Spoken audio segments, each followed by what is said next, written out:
मित्रांनो, हिंदू धर्मामध्ये तुळशीच्या झाडाला खूपच पवित्र समजले जाते। या झाडामध्ये साक्षात भगवान विष्णू आणि माता लक्ष्मीचा वास असतो।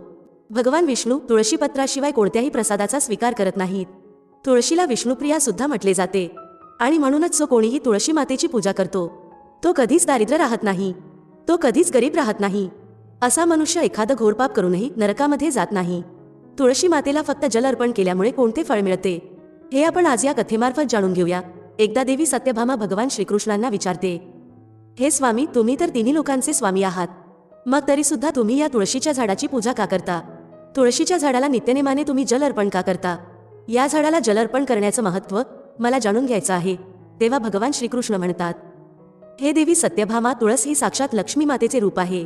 तुळशी मातेची नित्य पूजा करण्याचे अनेक फायदे आहेत। तुळशी मातेला जल अर्पण केल्याने मनुष्याचे अनेक पाप नष्ट होतात। तुळशी मातेला जल अर्पण करण्याचे महत्त्व सांगण्यापूर्वी मी तुम्हाला एक अत्यंत प्राचीन कथा सांगू इच्छित आहे।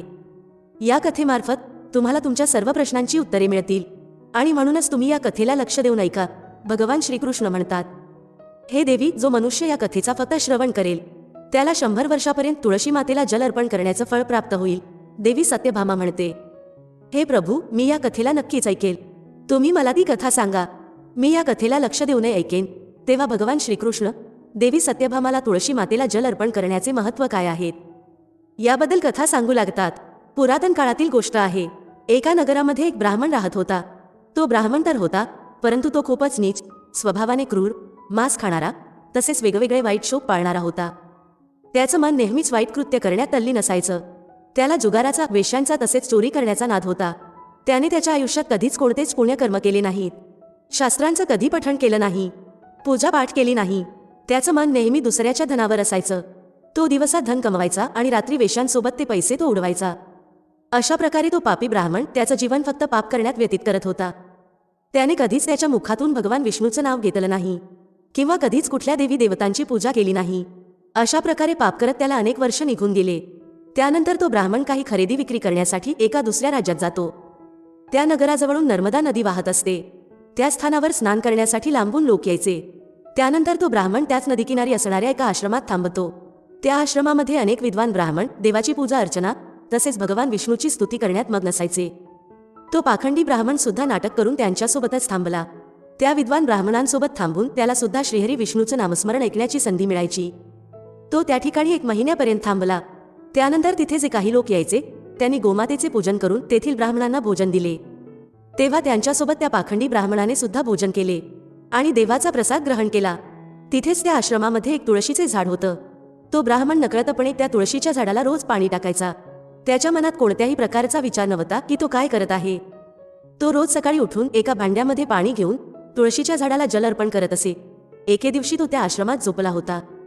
तेव्हा त्या ठिकाणी एक साप आला आणि त्या सापाने त्याला झोपेतच दंश केला। त्या पापी ब्राह्मणाचा झोपेतच मृत्यू झाला। सकाळी जेव्हा बाकीच्या ब्राह्मणांनी त्याला बेशुद्ध अवस्थेत पाहिलं तेव्हा त्यांनी त्याच्या मुखामध्ये तुळशीपत्र आणि तुळशी जल टाकले। त्यानंतर सर्व ब्राह्मणांना समजलं की त्याचा मृत्यू झाला आहे। त्या पापी ब्राह्मणाच्या मृत्यूनंतर त्या ठिकाणी यमाचे दूत प्रकट झाले आणि त्याला घेऊन यमलोकात जाऊ लागले। रस्त्यात तो ब्राह्मण विलाप करू लागला आणि यमदूतांना म्हणू लागला, हे यमदूतांनो, तुम्ही मला कुठे घेऊन चालला आहात? माझा मृत्यू कशामुळे झाला आहे? तेव्हा यमदूत म्हणू लागले, अरे दृष्ट ब्राह्मणा, तू जन्मापासून मृत्यूपर्यंत असंख्य पाप केले आहेस आणि तुझ्या या पापामुळेच तुला एका सापाने दंश केला आहे आणि तुझा मृत्यू झाला आहे। आता आम्ही तुला यमलोकात घेऊन चाललो आहोत। तिथे यमदेव तुझ्या पापकर्मांचा लेखाजोखा पाहणार आहेत आणि निश्चितच ते तुला नरकात पाठवतील। त्यानंतर तो ब्राह्मण जोरजोरात विलाप करू लागला आणि त्या यमदूतांजवळ क्षमा याचना करू लागला। परंतु यमदूतांना त्या ब्राह्मणावर थोडी सुद्धा दया आली नाही आणि ते त्याला मारत मारत यमलोकात घेऊन गेले। जेव्हा यमाचे दूत त्या ब्राह्मणाला घेऊन यमराजाच्या समोर पोहोचले तेव्हा यमराजासोबत बसलेल्या चित्रगुप्ताने त्या ब्राह्मणाच्या जन्मापासून ते मृत्यूपर्यंतचा सर्व लेखाजोखा काढला आणि यमराजाला म्हणाला, हे महाराज, या ब्राह्मणाने तर जन्मापासून मृत्यूपर्यंत पापच पाप केले आहेत। याने कोणतंही पुण्याचं कर्म केले नाही। हा तर मोठा पापी आहे। याला तर ताबडतोब नरकात टाकायला हवे। तेव्हा यमराज म्हणाले, हे दूत, जीवनभर पाप करणाऱ्या या ब्राह्मणाला घेऊन जा आणि याला कुंभीपाक नावाच्या नरकात टाकून द्या। यमराजाच्या आज्ञेचे पालन करत ते दूत हसत हसत त्या ब्राह्मणाला कुंभीपाक नरकात घेऊन गेले। त्या नरकात भयंकर मोठे तेलाचे मडके भरलेले होते, ज्यामधील तेल उकळत होतं। त्या यमदूतांनी त्या ब्राह्मणाला उकळत्या तेलामध्ये टाकले, परंतु जसं तो ब्राह्मण त्या उकळत्या तेलामध्ये पडला तो तेल एकदम थंड पडला या विचित्र घटनेला पाहून त्यांना खूपच आश्चर्य वाटलं. असं पूर्वी कधीच झालं नव्हतं. त्या यमदूतांनी यापूर्वी अशा कित्येक पापी लोकांना त्या उकळत्या तेलामध्ये टाकले होते. त्या तेलामध्ये ते पापी पडल्यानंतर तडफडायचे, परंतु जसा तो ब्राह्मण त्या तेलामध्ये पडला तर तेल अचानक शांत आणि थंड झालं. हा सर्व प्रकार पाहून यमदूत धावतच यमराजाकडे गेले. यमराजाने विचारलं, हे दूत, काय झालं? तुम्ही इतक्या तीव्र गतीने धावत का येत आहात? तेव्हा तो दूत म्हणतो, हे यमराज, तुम्ही ज्या ब्राह्मणाला कुंभीपाक नावाच्या नरकात टाकायला सांगितलं होतं, जसं आम्ही त्याला कुंभीपाक नावाच्या नरकात टाकलं, नरकातील अग्नी विझून गेले आणि तो उकळणारा तेल सुद्धा शांत झाला. तेव्हा ते यमराज म्हणतात, हे दूत, ही तर खूपच विचित्र घटना आहे. असं तर पूर्वी कधी झालं नाही. यमराज विचार करतच असतो. इतक्यातच तिथे देवर्षी नारद मुनी येतात. नारद मुनींना पाहून यमराज अत्यंत प्रसन्न होतात आणि त्यांना प्रणाम करून त्यांचे स्वागत करतात. त्यानंतर यमराज नारद मुनींना म्हणतात, हे देवर्षी, तुम्ही योग्य वेळेवर आला आहात.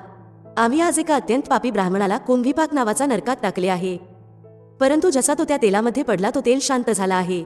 तेव्हा देवर्षी नारद यमराजाला म्हणतात, हे धर्मराज, तुम्ही ज्या ब्राह्मणाला कुंभीपाक नावाच्या नरकात टाकले आहे तो त्या नरकात टाकण्यायोग्य नाही, कारण त्या ब्राह्मणाद्वारा नकळत असं कर्म झालं आहे जे कर्म या नरकाचे नाश करणारे आहेत.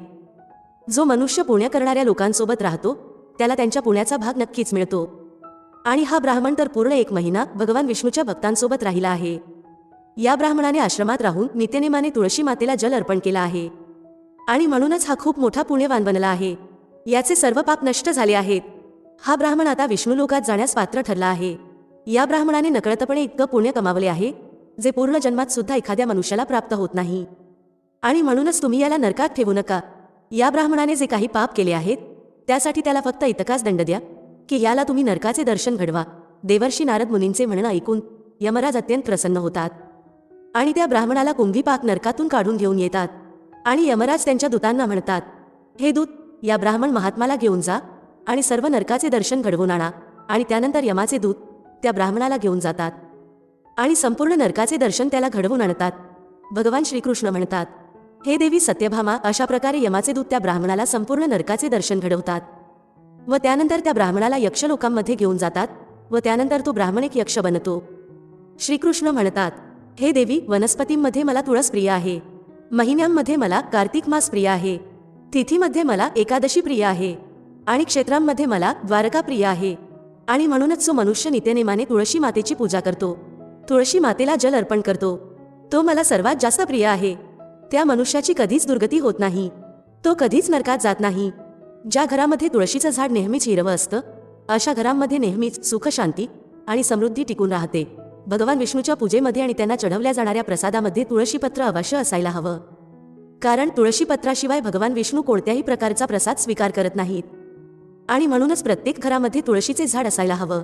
जर तुमच्या घरामध्ये तुळस असेल तर सुख, शांती आणि समृद्धीसाठी तुळशी मातेला चुनरी अवश्य अर्पण करायला हवी. नेहमी लक्षात ठेवा की तुळशीचे झाड हे चुनरीशिवाय अपूर्ण असतं. तुळस हे फक्त एक झाड नाही, तर ती साक्षात देवी माता लक्ष्मी आहे. तुळशी विष्णू पत्नी आहे आणि म्हणूनच तुळशी मातेला चुनरी अवश्य द्यायला हवी. यामुळे पती पत्नीमध्ये प्रेम आणि विश्वास वाढतो. घरात राहणाऱ्या स्त्रिया नेहमी सौभाग्यवती राहतात. तुळशीचा विवाह सुद्धा अवश्य करायला हवा. त्यामुळे मनुष्याच्या सर्व दुःखांचा अंत होतो आणि संसारिक जीवन अधिक सुखमय होतो. तुळशीच्या झाडाजवळ कधीही अपशब्द बोलू नयेत. तुळशीच्या झाडाजवळ चुकूनही चपला किंवा झाडू ठेवू नये. या गोष्टीला पाप समजले गेले आहे. जिथे तुळशीचे झाड आहे त्याच्या आसपास थुंकणे सुद्धा घोर पार समजले गेले आहे. तुळशीच्या जवळ जलाने भरलेले पात्र सुद्धा ठेवू नये. तुळशीच्या जवळ जेव्हा आपण एखादा दिवा लावतो तेव्हा तो दिवा विझल्यानंतर तिथून ताबडतोब काढून घ्यावा, कारण तुळशीच्या जवळ विझलेला दिवा ठेवणे अशुभ समजले गेले आहे. ज्या ठिकाणी तुळशीचे झाड आहे ते ठिकाण नेहमी स्वच्छ ठेवायला हवं आणि म्हणूनच नियमितनेमाने तुळशीच्या झाडाच्या सभोवताली स्वच्छता ठेवायला हवी. तुळशीच्या झाडाच्या शेजारी शिवलिंग आणि गणपतीची प्रतिमा ठेवू नये. त्याचबरोबर तुळशीच्या कुंडीमध्ये दुसऱ्या कोणत्याही प्रकारचे झाड लावणं अशुभ समजले गेले आहे. तुळशीच्या झाडाच्या जवळ कपडे सुद्धा वाळवू नये. त्याचबरोबर तुळशीचे पान कधीही नखाने तोडू नये. यामुळे तुळशी मातेचा अपमान होतो. जर तुळशीची पानं सुकत असतील आणि ती खाली पडत असतील तर त्यांना कचऱ्यामध्ये टाकू नये. त्या पानांना तुम्ही तुळशीच्या मातीमध्येच दाबून ठेवा. रविवारच्या दिवशी तुळशीची पानं तोडू नये आणि रविवारी तुळशी मातेला जल सुद्धा अर्पण करू नये. बाकी अन्य दिवशी तुळशी मातेला न चुकता जल अर्पण करावे आणि संध्याकाळच्या वेळेला एक दिवा तुळशीजवळ अवश्य लावावा. नेहमी असं पाहण्यात आले आहे की स्त्रिया आंघोळ केल्यानंतर त्यांची केस मोकळी ठेवूनच तुळशी मातेला जल अर्पण करतात. असं करणं चूक आहे. स्त्रियांनी नेहमी त्यांची केस बांधून कपाळावर सिंदूर लावल्यानंतरच तुळशी मातेला जल अर्पण करावे. असे केल्यामुळे तुळशी मातेचा आशीर्वाद प्राप्त होतो. घरात तुळशी मातेचे झाड लावताना या गोष्टीची काळजी घ्या की त्यासाठी वापरली जाणारी माती ही दूषित नसावी. तुळशीच्या झाडासाठी स्मशानाच्या शेजारची किंवा घाणेरड्या ठिकाणची माती वापरू नये. यामुळे तुळशी माता नाराज होते आणि ती सुकू लागते. तुळशीचे झाड कधीही घाणेरड्या ठिकाणी लावू नये. जस्ट की बाथरूमच्या शेजारी तुळशीचे झाड लावू नये किंवा तिथे झाड ठेवू नये. घरातील तुळशीचे झाड कधीही सुकू नये. शास्त्रामध्ये असं म्हटलं गेलं आहे की तुळशीचे झाड सुकणे हे अकाल मृत्यूचं कारण बनू शकतं. घरातील तुळशीचे झाड सुकत असेल तर घरातील सुख समृद्धी नष्ट होते. सुकलेल्या तुळशीमध्ये माता लक्ष्मीचा वास नसतो. शास्त्रानुसार मासिक धर्माच्या वेळी महिलांनी तुळशीच्या झाडाला पाणी अर्पण करू नये आणि तुळशी मातेला स्पर्श करणं सुद्धा वर्जित समजले गेले आहे. तुळशी मातेला अंघोळ न करता जल अर्पण करू नये. त्याचबरोबर पायांमध्ये चप्पल घालून तुळशीला जल अर्पण करू नये. जल अर्पण करताना या गोष्टीची काळजी घ्या की तो जल तुमच्या पायांवर पडू नये. असं झाल्यामुळे तुळशी मातेचा अपमान होत असतो. भगवान श्रीकृष्ण म्हणतात, नित्य तुळशी मातेच्या दर्शनाने मनुष्याला स्वर्गाची प्राप्ती होत असते आणि तुळशीपत्राच्या सेवनाने त्याचे सर्व पाप नष्ट होतात. तुळशीचे झाड नेहमीच घराच्या समोर लावायला हवे. तुळशीच्या झाडाला पूर्व किंवा उत्तर दिशेला लावण सर्वाधिक शुभ समजले गेले आहे. शास्त्रानुसार ज्या झाडांपासून हिरव्या कळ्यांची उत्पत्ती होत नाही, ज्या झाडाला काटे असतात, अशी झाड तुळशीजवळ ठेवणे अशुभ समजले गेले आहे. शास्त्रामध्ये केळ्याच्या झाडाचं विशेष महत्त्व सांगण्यात आले आहे. जर तुम्ही तुळशीच्या झाडाजवळ केळ्याचे झाड लावत असाल तर त्यामुळे तुम्हाला कित्येक पटीने अधिक लाभ मिळत असतात. केळ्याच्या झाडामध्ये भगवान विष्णूचा वास असतो. अशामुळे या झाडाला तुळशी मातेच्या शेजारी लावल्यामुळे घरात सुख समृद्धी येत असते. तुळशीच्या झाडामध्ये शालिग्राम सुद्धा अवश्य ठेवायला हवे. तुळशीच्या कुंडीमध्ये शालिग्राम ठेवल्यामुळे त्याचा अधिक प्रभाव तुम्हाला पाहायला मिळेल. शालिग्राम भगवान विष्णूचा रूप समजला जातो. हा एक काळ्या रंगाचा दगड असतो ज्याला विलक्षण आणि खूपच अमूल्य समजले गेले आहे. जर ह्याला तुम्ही तुळशीच्या कुंडीत ठेवलेत तर तुमच्या घरातून सर्व नकारात्मक ऊर्जा नष्ट होऊन जाईल. घरात फक्त एकच शालिग्रामाची पूजा करायला हवी. पुराणांमध्ये असं म्हटलं गेलं आहे की भगवान विष्णूच्या मूर्तीपेक्षा शालिग्रामची पूजा करणं अत्यंत उत्तम समजले गेले आहे. शालिग्रामला चंदन लावून त्याच्यावर एक तुळशीचे पान ठेवावे. प्रत्येक दिवशी शालिग्रामला पंचामृताने स्नान घालावे. असं केल्यामुळे सर्व जन्मांचे पाप नष्ट होतात. शालिग्राम सकारात्मकता आणि सात्विकतेचे प्रतीक आहे. मित्रांनो, अशा प्रकारे भगवान श्रीकृष्णाने देवी सत्यभामाला तुळशीच्या झाडाला जल अर्पण करण्याचे महत्त्व सांगितले आहेत आणि घरात तुळशीचं झाड लावण्याचे काही नियम सांगितले आहेत.